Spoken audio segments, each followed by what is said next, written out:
Donc, on s'est arrêté à la question 5 de cette application.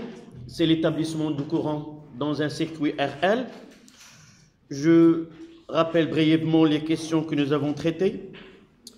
Ils nous ont donné un circuit, schéma de circuit sur lequel on nous a demandé de tracer ou de dessiner les tensions aux bornes de conducteurs ohmiques et aux bornes de la bobine. Dans cet exercice, la bobine, elle est pure, c'est-à-dire il n'a pas de résistance petit r. La deuxième question, nous avons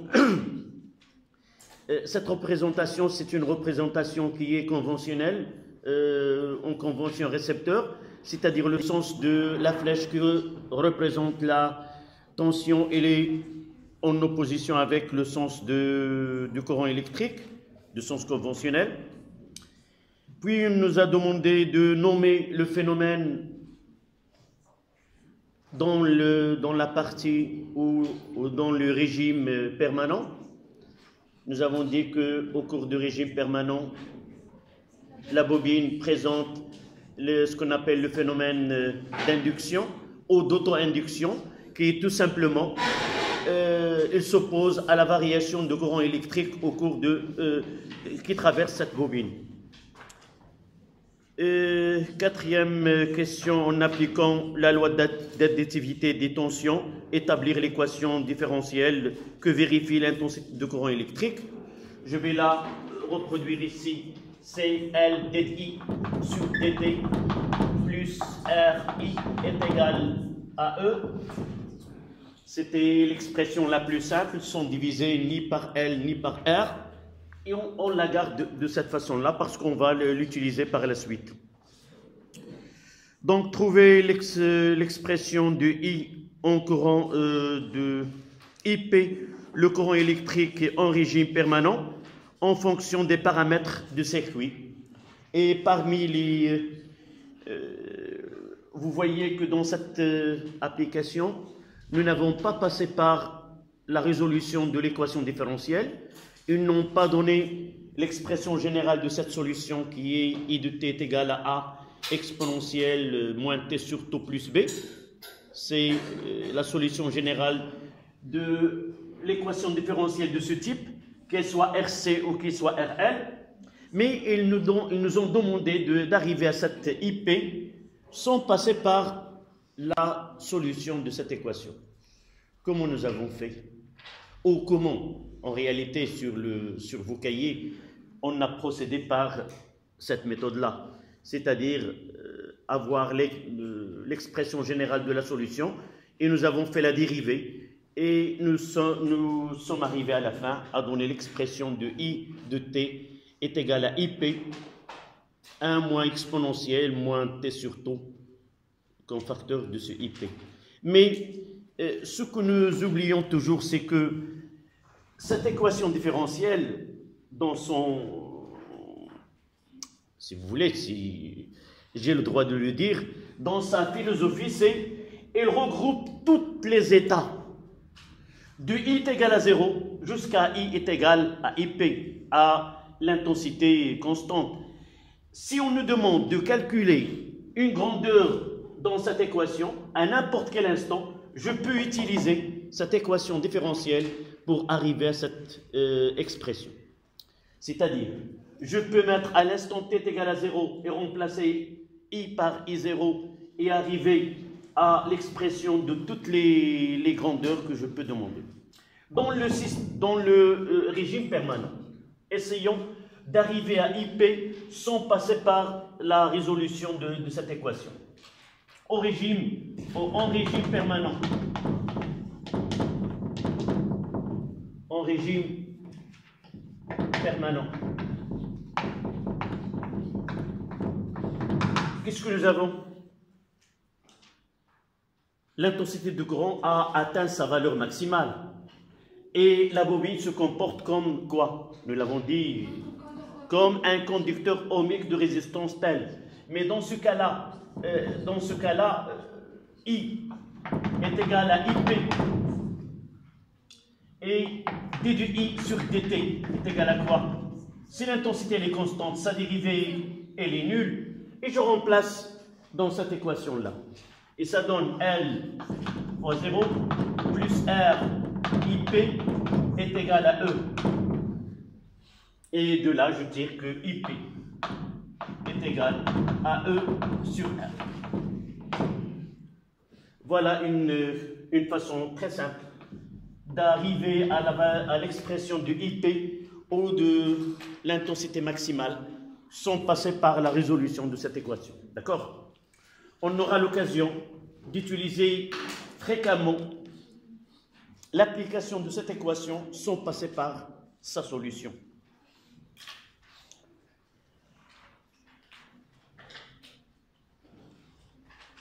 C'était l'avant-dernière question, mais nous l'avons traitée dans le cours en rappelant la méthode de la résolution. Mais dans un exercice, je peux passer par cette solution au lieu de passer par la méthode que nous avons traitée sur le cahier.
Est-ce que nous avons traité la surtension?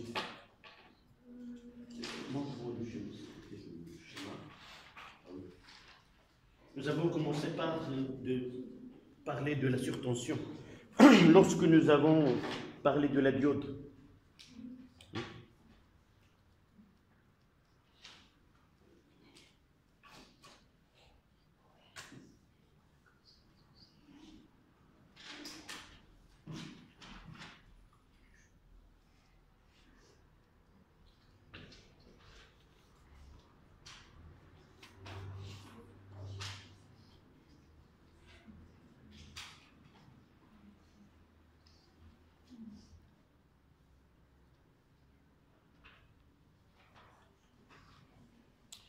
Ça y est, on passe à la question, la dernière question.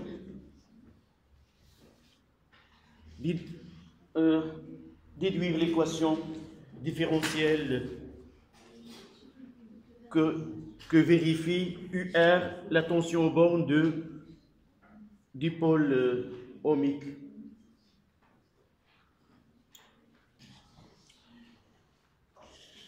Personne n'a pensé à cette question où mentalement on est en prolongement des vacances avant qu'on reprend les activités scolaires. Donc on revient toujours lorsqu'on demande une équation différentielle que vérifie une grandeur donnée, toujours on revient à la loi d'additivité des tensions.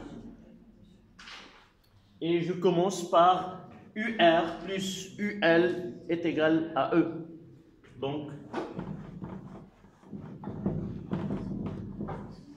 c'est difficile de transformer une équation déjà faite pour I et revenir à UR. Donc, au départ, c'est UR plus UL est égal à E. D'accord? Nous voulons que UR soit la variable dans cette équation. La première des choses, on écrit que c'est L dI sur dt. D'accord? Et UR est égal à RI.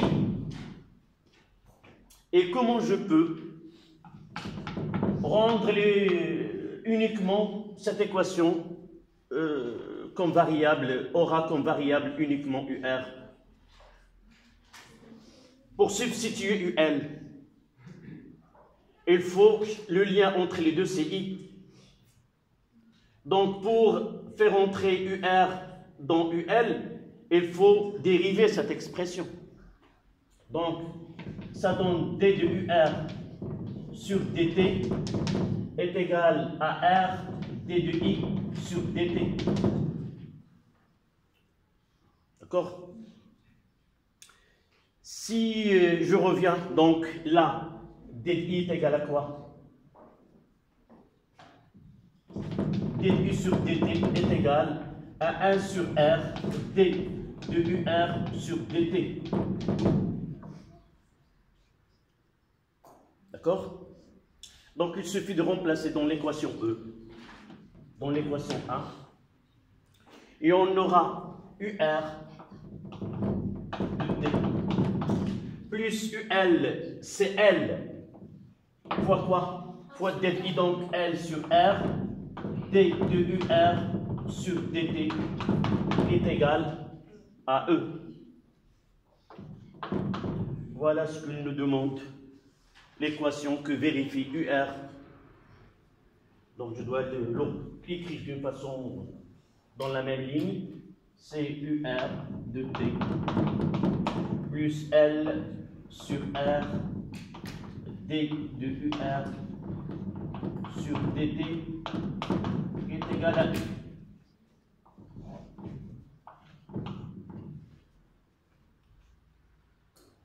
Voilà.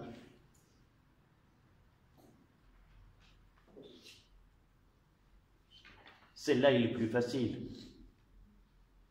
Je vous donnerai une question supplémentaire. C'est établir l'équation différentielle que vérifie UL et non pas UR. Pour finir, c'est un petit entraînement sur les dérivés. Et ça sera un point supplémentaire à celui ou à celle qui est dans cette réponse. Je donnerai 2 puisqu'on rentre des vacances et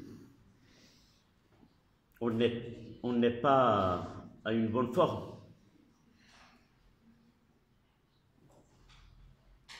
Je vois que tu regrettes cet instant parce que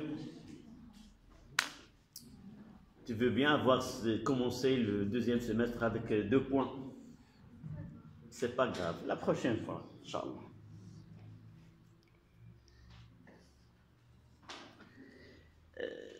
Pensons, toujours il y a la dérivée.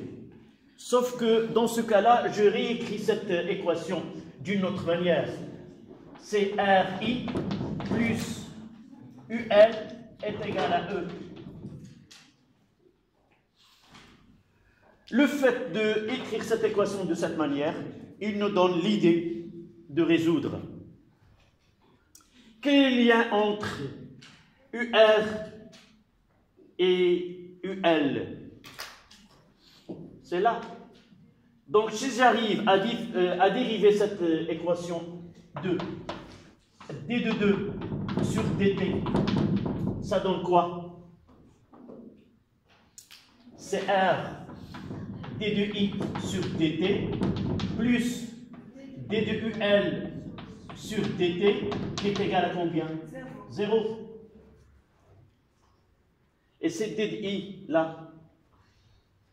D de i est égal à quoi? 2 là. ul est égal à L d de i sur dt. Et je remplace d de i, c'est ul sur L. Donc de là, d de i sur dt est égal à ul sur L. Et je remplace dans l'équation 3. Je remplace donc 3. Et ça donne quoi? R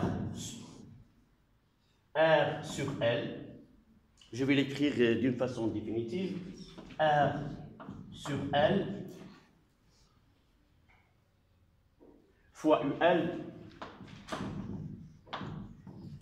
le premier terme, plus L d de U, L sur dt, qui est égal à 0.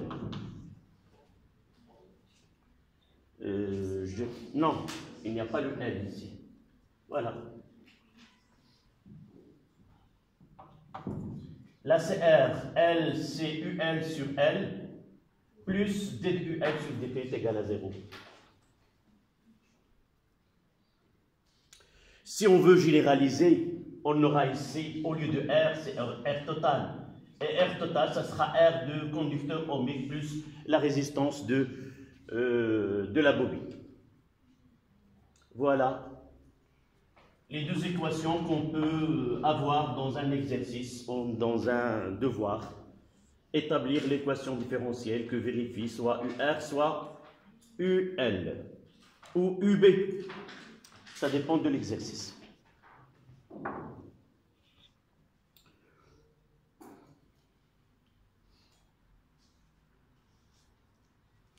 Donc on passe au titre suivant. C'était, rappelez-moi le petit 1 dans quel titre? C'est 3, c'est 2 en chiffre romain, 2, 1, donc 2, 2. 2, 2.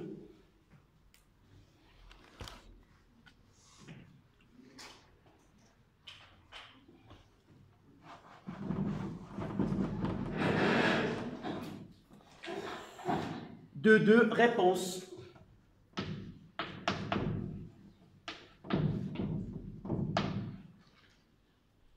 Réponse en courant. En courant électrique.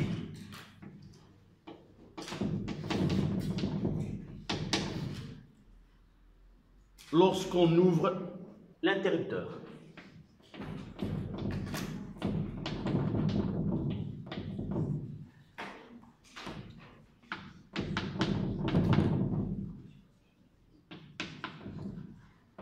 Lorsqu'on ouvre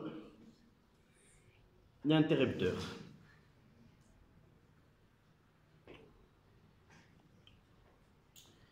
Qui peut nous donner un titre autre que celui-ci ou qui donnera la même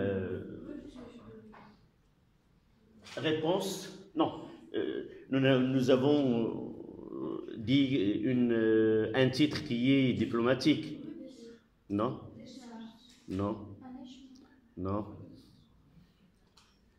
Réponse à un échelon de tension descendant. Réponse à un échelon de tension ascendant, c'est pour l'établissement de courant électrique. Et réponse du dipôle RL à un échelon de tension descendant. D'accord? Ou réponse ou la rupture de courant électrique dans un circuit RL.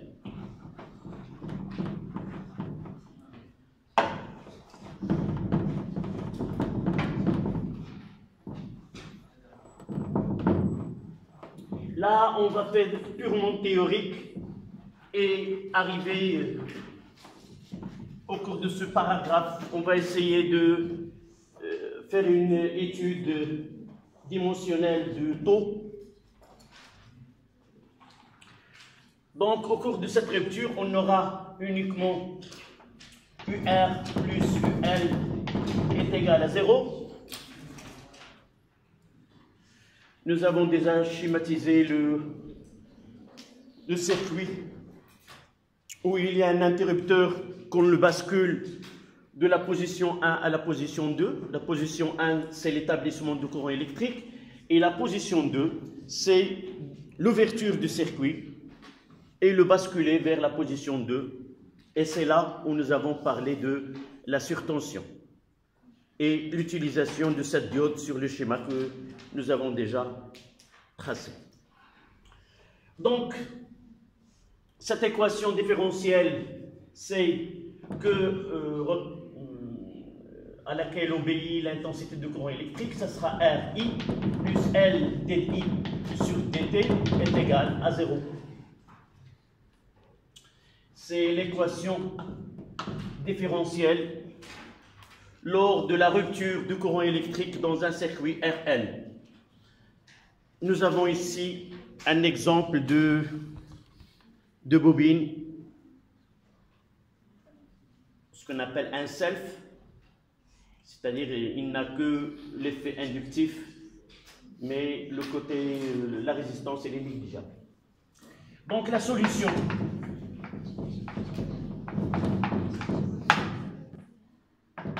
c'est I de t est égal à A exponentielle moins t sur tau plus B.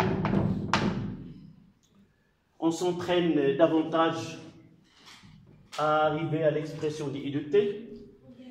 On fait la dérivée. D de I sur dt est égal à moins A sur tau exponentielle moins t sur tau. Et on remplace CR A exponentielle moins t sur tau plus B plus L fois moins 1 sur tau exponentielle moins t sur tau, le tout égal à 0. Et comme d'habitude, on factorise par A exponentielle moins t sur tau, sans oublier aucun terme, ça reste grand R, moins L sur tau plus B est égal à 0. Et comme d'habitude, là, B est égal à 0 et cette partie-là, R plus L, oui, plus RB. Évidemment RB, mais nous avons la chance, d'accord, je les mettrai en jaune. Nous avons la chance que ce produit est égal à 0. Pas comme la dernière fois, nous l'avons oublié. Oui? Oui? Quoi? Oui? Oui, mais nous avons pris dans ce cas-là uniquement pour alléger l'écriture. J'ai dit tout à l'heure dans ce cas-là, si l'activité que nous avons commencée, tu l'as posé la question la dernière fois, lorsque nous avons traité la première partie, nous avons dit que l'exercice, il suppose que cette bobine, elle est pure. On néglige la résistance petit r. D'accord? Mais si j'ai une résistance qui est une bobine qui est réelle, on aura plus petit r. Et j'ai dit tout à l'heure que nous pouvons, d'une façon générale, mettre RT total. C'est la résistance totale du circuit. Qu'il y aurait un résisteur ohmique ou deux résistances ou la bobine, toujours ça sera la somme de toutes les résistances présentes dans le circuit. D'accord? Uniquement pour alléger l'étude. Nous avons traité avant ce cas-là, le cas général. D'accord? La dernière fois, j'ai passé... Ceci n'est vrai, quel que soit le temps. Je ne dois pas prendre une condition sur A exponentielle moins T sur tau. Uniquement pour comprendre. Pour que, quel que soit le temps T, pour avoir un 0, il faut que ce coefficient-là soit nul. Je ne dois pas en mathématiques dire il faut que A soit nul ou A exponentielle moins t est égal à nul est égal à 0 ou celui-ci. Physiquement, quel que soit le temps, donc on ne doit pas prendre une condition sur cette partie-là. On ne peut pas avoir A est égal à 0, sinon on n'a pas le phénomène qu'on étudie. Jamais A, dès le début, en posant que la solution est de cette forme, que A ne peut pas être nul. Du premier choix. Mais B peut être nul, mais A jamais. Sinon, on n'aura pas un phénomène qui est transitoire, c'est-à-dire un phénomène qui varie avec le temps. Donc, on étudie des phénomènes qui varient dans le temps. Donc, par la suite, on aura B est égal à 0 et R est égal à L sur taux. Et par la suite, on aura taux est égal à L sur R. Voilà.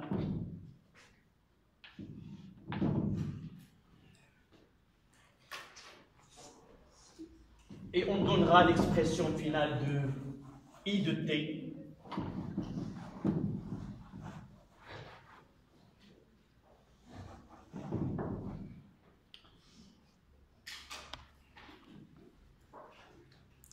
Donc finalement, ça sera I de T est égal, pas encore, on n'a pas déterminé A, détermination de A.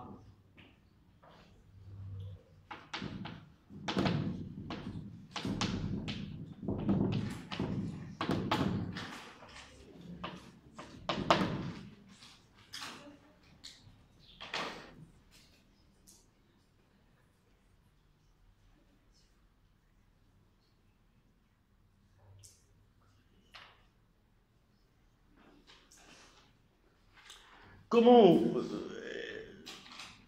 on va déterminer les conditions initiales, évidemment. À l'instant t est égal à 0, lors de la rupture de courant dans le circuit RL, quels sont les paramètres mis en jeu à cet instant-là? I est égal à 0. Nous avons RI plus UL est égal à 0. C'est l'instant où on commence. Mais n'oubliez pas, nous basculons l'interrupteur de la position 1 à la position 2. C'est-à-dire, on est parti là de régime permanent, où la tension entre les bornes de la bobine est égale à quoi? C'est E. À l'instant t est égal à 0. Et là, UL est égal à E. D'accord? Et on essaie d'arriver à la valeur de A. Donc,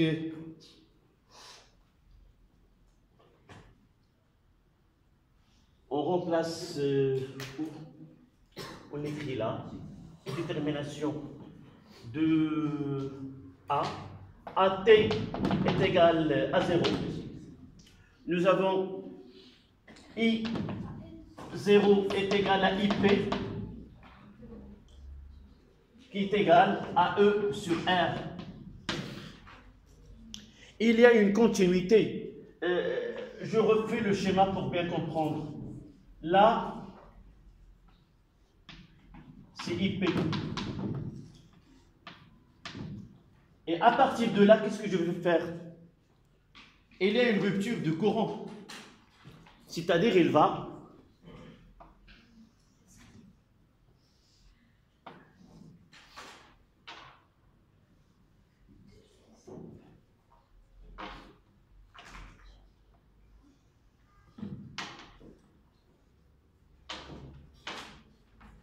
là, établissement de courant.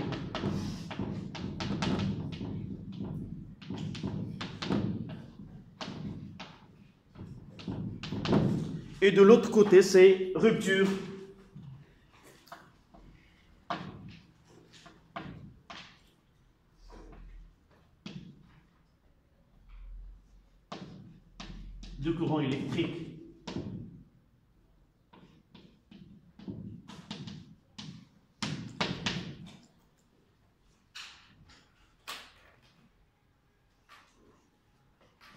Donc c'est là où on passe.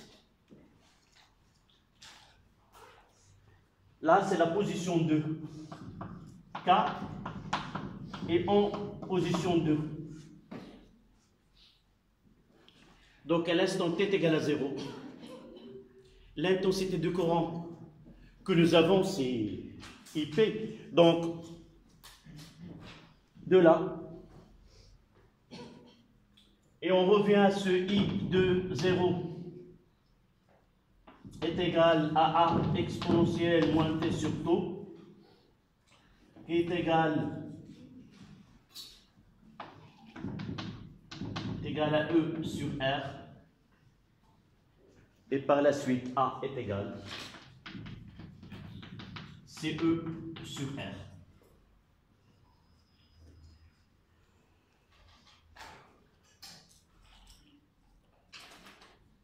Toujours, il y a une continuité dans la fonction I de t, elle est continue. Ça veut dire que la valeur prise à la fin de l'étape 1, qui est l'établissement de courant, elle est la même prise par I lors de la rupture du courant électrique.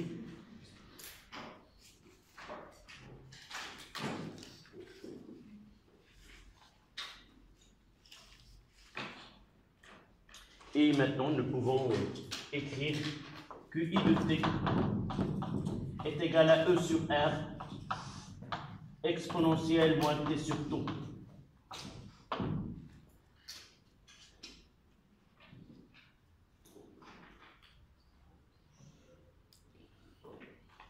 Il dit là, c'est l'établissement.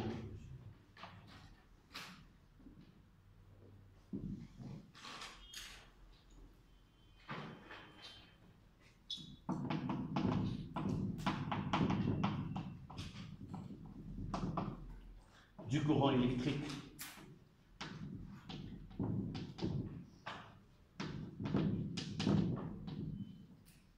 Et là, c'est le ton, évidemment. Et le point là, c'est le passage ou la rupture.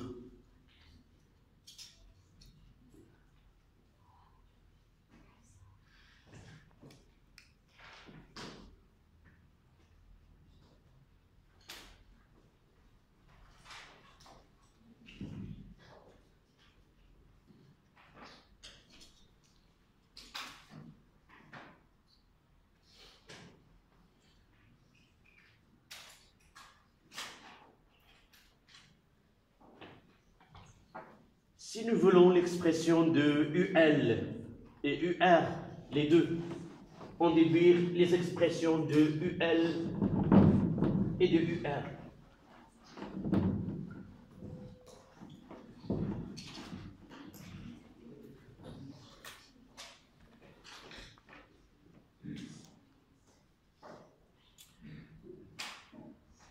Commençons par UR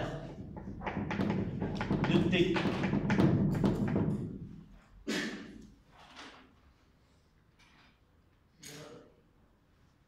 Est égal à R, non, est égal à R fois I de T. La fonction UR, comment varie la tension aux bandes de conducteurs ohmiques au cours du temps? Donc ça sera RI, et on remplace, ça donne quoi? UR de T. Le R se simplifie, ça donne E exponentielle, E sur taux. D'accord? À l'instant t est égal à 0 est égal à E.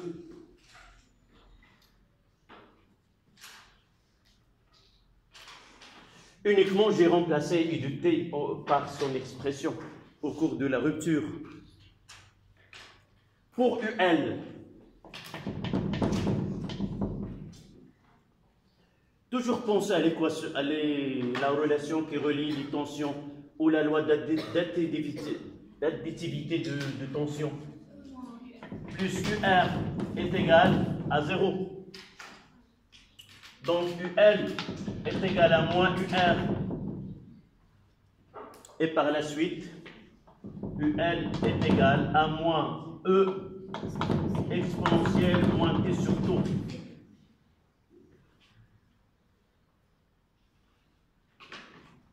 Ça, mademoiselle, ça n'est juste que pour une bobine qui est pure. Mais si nous avons une bobine avec une résistance R, quelle serait cette expression-là? Nous devons revenir à la UL, c'est L DU plus DT plus. Mais dans ce cas-là, ce petit R, elle sera de l'autre côté. On verra par la suite. Maintenant, l'analyse dimensionnelle du taux. Comment peut-on montrer que taux dans ce cas-là est là le dimension de temps? Analyse dimensionnelle de taux qui est égal à L sur R.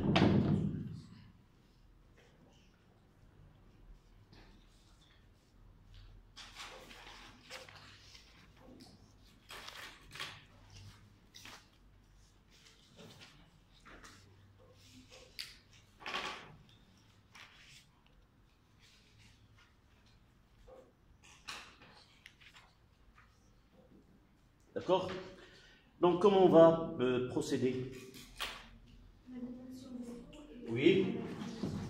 Donc, la dimension de taux.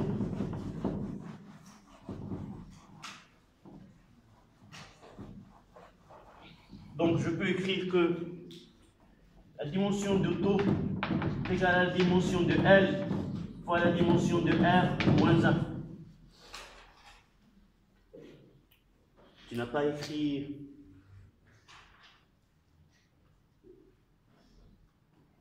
Il faut s'habituer à écrire.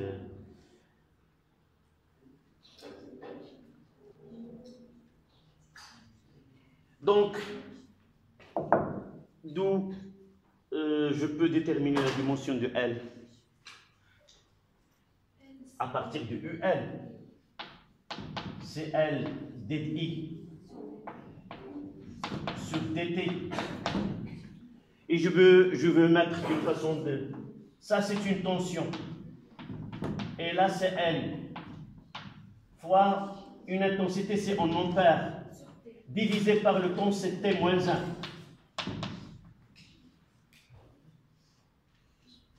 Et nous avons aussi que UR, U est égal à RI. C'est-à-dire que U, c'est R fois I. Et de là, R, ça sera U, une tension, I moins 1. Ah, pardon, c'est A. C'est I, de là. Je dois écrire I et non pas A. L'unité, c'est A, ampère, mais la grandeur, c'est I. Donc, je remplace ici que taux. Ça sera L. Je la remplace ici. L, c'est quoi? C'est une tension. I moins 1. Je divise, donc ça sera I moins 1.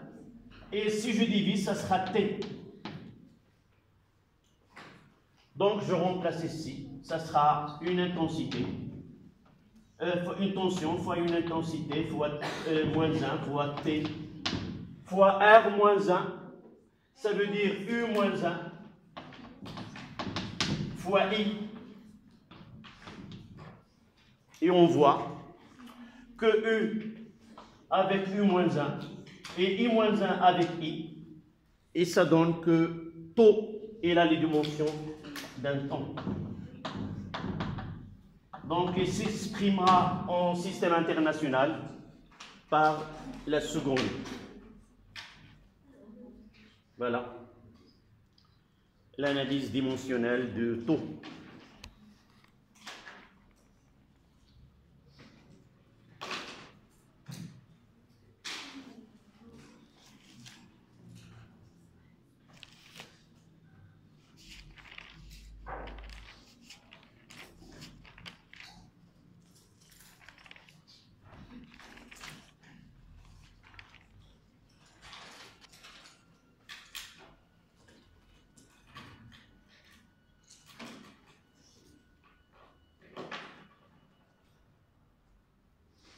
Donc, il nous reste le dernier paragraphe, dans 5 minutes. C'est l'énergie magnétique emmagasinée dans une bobine.